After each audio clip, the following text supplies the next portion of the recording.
தேவனுக்கு மகிமை உண்டாவதாக. 1 தீமோத்தேயு 6ஆம் அதிகாரம் 16ஆம் வாக்கியம்.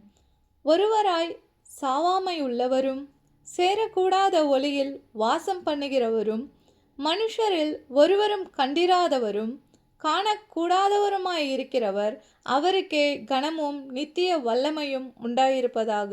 ஆமேன். தேவனுடைய பேரை சொல்லி, நான் இவரை இந்த நேரத்தில் பார்த்தேன், கனவில் பார்த்தேன், அவர் எனக்கு தரிசனமாய் சொன்னார், அப்படியென்று உங்களிடத்தில் சொல்லுகிறவர்களுக்கு சொல்லுங்கள், அவரை யாரும் பார்த்ததில்லை என்பது. அவரை யாராலும் பார்க்க முடியாது. அவர் வல்லமை படைத்தவர்.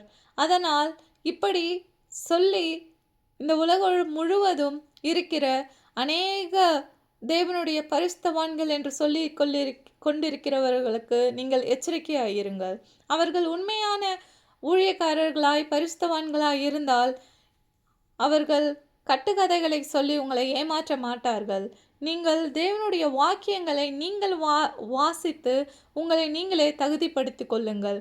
அப்பொழுதுதான் நீங்கள் மற்றவர்களுக்கு உங்களுடைய உதாரணங்களை எடுத்து வேதாகமத்திலிருந்து காண்பிக்க முடியும். நீங்கள் வேதாகமத்தை புரட்டக்கூடாது. வேதாகமத்தில் உள்ளதை உள்ளபடியே சொல்லுங்கள்.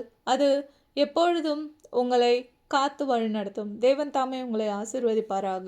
ஆமேன்.